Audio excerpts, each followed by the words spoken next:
Assalamualaikum warahmatullahi wabarakatuh. Perkenalkan, nama saya Muhammad Akbar Saputra dengan NIM 01171247, Prodi Hukum Keluarga Islam kelompok 9. Di sini saya akan membahas tentang jarima qisas dan diyat. Di dalam pengertiannya bahwa jarima qisas secara etimologis dari kata koshon yakushu koshan, yang berarti mengikuti, menelusuri jejak atau langkah, yang berarti hal ini sebagai firman Allah dalam surat Al-Kahfi ayat 64 yang artinya bahwa Musa berkata, inilah tempat yang kita cari. Lalu keduanya kembali mengikuti jejaknya semula. Adapun arti qisas secara etimologi dikemukakan oleh Al-Junarni adalah yang mengenakan sebuah tindakan atau sanksi hukum kepada pelaku persis seperti tindakan yang dilakukan oleh pelaku tersebut terhadap korban. Sementara itu, di dalam Al-Mujam Al-Wasit, qisas diartikan dengan menjatuhkan sanksi hukum kepada pelaku tindak pidana sama persis dengan tindak pidana yang dilakukan nyawa dan anggota tubuh yang dibahas dengan anggota tubuh. Di dalam dasar hukum qisas di surat Al-Baqarah ayat 178 yang artinya, hai orang-orang yang beriman, diwajibkan atas kamu qisas berkenaan dengan orang-orang yang dibunuh, orang mereka dan dengan orang yang mereka, hamba dengan hamba dan wanita dengan wanita. Maka barang siapa yang mendapat suatu pemaafan dari saudaranya, hendaklah yang memaafkan mengikuti dengan cara yang baik pula. Dan yang demikian itu adalah satu keringanan dari Tuhan kamu dan satu rahmat. Barang siapa yang melampaui batas sesudah itu, maka baginya sikap yang sanksi pedih. Adapun macam-macam qisas dalam fikih jinayah, sanksi qisas ada dua macam, yaitu qisas karena melakukan jarima pembunuhan, yang kedua qisas karena melakukan jarima penganiayaan. Maksud dari macam-macam qisas dari jenis-jenis dari kejahatan yang dihukum dengan cara qisas, Syekh Abdul Qadir Audah menjelaskan secara global ada 5 jenis kejahatan yang dimaksud dalam akibat hukum qisas, yaitu yang pertama pembunuhan disengaja, yang kedua pembunuhan seperti sengaja, yang ketiga pembunuhan tersalah, yang keempat pencederaan sengaja, dan yang keempat pencederaan tersalah. Sanksi hukuman qisas yang diberlakukan terhadap pelaku pembunuhan sengaja terancam terdapat dalam firman Allah dalam surat ayat Al-Baqarah 178 yang dimana artinya bahwa wahai orang-orang yang beriman, diwajibkan atas kamu qisas berkenaan dengan orang-orang yang dibunuh. Ayat ini berisi tentang hukum qisas bagi pembunuh yang melakukan kejahatan secara sengaja dan pihak keluarga korban tidak memaafkan pelaku. Kalau keluarga korban tidak memaafkan pelaku, maka sanksi qisas tidak berlaku dan beralih menjadi hukuman diyat. Dengan demikian, setiap pelaku tindak pidana pembunuhan pasti diancam sanksi qisas. Segala sesuatu harus diteliti secara mendalam mengenai motivasi, cara dan faktor pendorong dan teknis ketika melakukan jarima pembunuhan lainnya. Ulama fikih membedakan jarima pembunuhan menjadi 3 kategori, yaitu yang pertama pembunuhan disengaja, yang kedua pembunuhan semi sengaja, dan yang ketiga pembunuhan tersalah. Ketiga macam pembunuhan di atas disepakati oleh jumhur ulama kecuali Imam Ali. Mengenai hal ini, Abdul Qadir Audah mengatakan, perbedaan pendapat yang mendasarkan bahwa Imam Malik tidak mengenal jenis pembunuhan sengaja karena menurut di dalam Al-Quran hanya ada 2 jenis pembunuhan saja, yaitu sengaja dan tersalah. Adapun sebuah jarima dikategorikan sengaja, diantaranya dijelaskan oleh Abu Ya'la sebagai berikut. Yang pertama, jika pelaku sengaja membunuh jiwa dengan benda tajam seperti besi atau sesuatu yang dapat melukai daging seperti melukainya dengan besi dengan benda keras yang biasanya dapat dipakai. Pembunuhan itu disebut sebagai pembunuhan sengaja dan pelakunya harus diqisas. Yang kedua, jika pelaku tidak sengaja membunuh tetapi ia sekedar bermaksud menganiaya, maka tindakannya tidak termasuk pembunuhan sengaja walaupun tindakannya itu mengakibatkan kematian korban.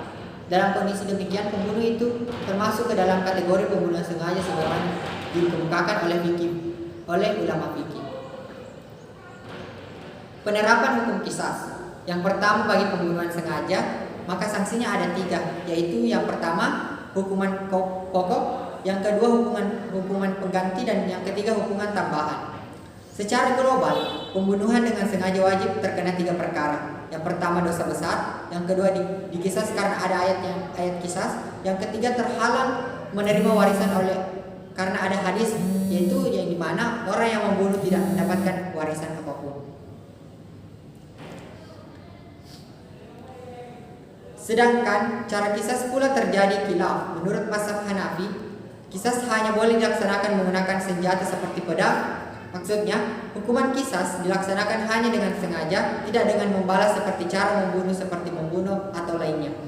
Hukuman ini juga ditetapkan menurut sebuah riwayat yang paling sahih menurut mazhab Hambali. Bagi pembunuhan yang seperti disengaja, maka sanksinya ada 3, yaitu hukuman pokok, yang kedua hukuman pengganti, dan yang ketiga hukuman tambahan. Hukuman pokok bagi pembunuh yang seperti sengaja adalah membayar diat. Nah, diat ini sama dengan membunuh dengan sengaja, hanya saja bedanya berada pada tanggung jawab dan pembayarannya. Hukuman penggantinya bahwa bagi pembunuhan seperti sengaja ini adalah ta'zir, dan hukuman tambahan pembunuhan yang menyamai sengaja adalah terhalang untuk menerima warisan atau wasiat seperti yang telah lewat. Hapusnya hukuman kisas. Hukuman kisas dapat dihapuskan karena hal-hal berikut. Yang pertama, hilangnya tempat bagian yang dikisaskan. Yang kedua, permanfaatan adanya permohonan maaf. Yang ketiga, perdamaian, dan yang keempat, diwariskan hak kisasnya.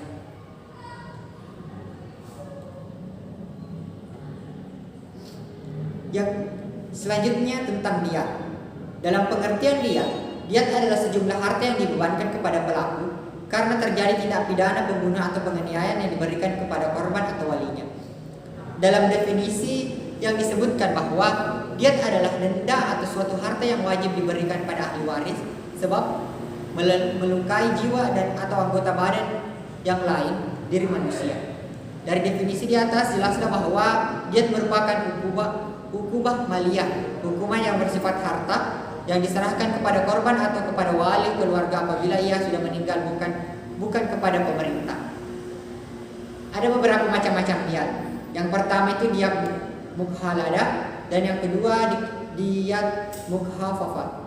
Yang dimana diat mukhalada adalah denda disebabkan karena pembunuhan seorang dengan yang merdeka Islam secara sengaja, dan diat mukhafafah yaitu denda yang disebabkan karena pembunuhan seseorang Islam tanpa disengaja.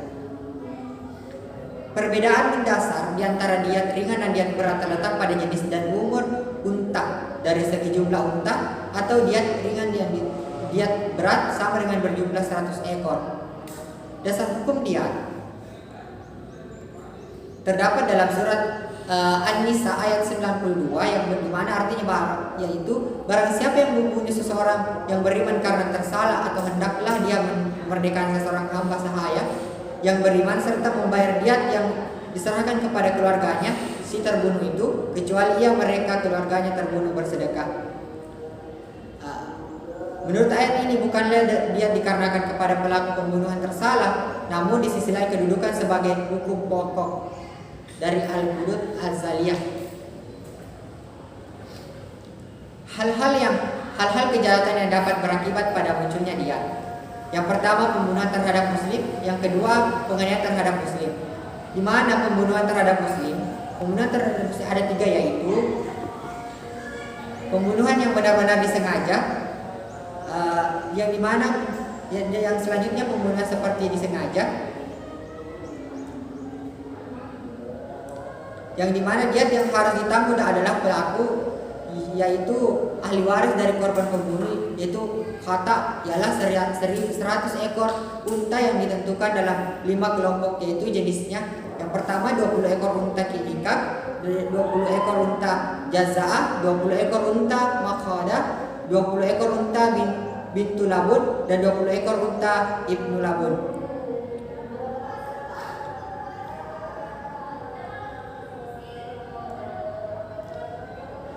Jadi diat setiap pemotongan sebuah jari itu sama, baik jari jempol, kelingking, yaitu diatnya 10 ekor unta, dan setiap masing-masing sebuah gigi diatnya adalah 5 ekor unta, dan begitu pula dengan diat yang dilukai dengan tulang dampaknya.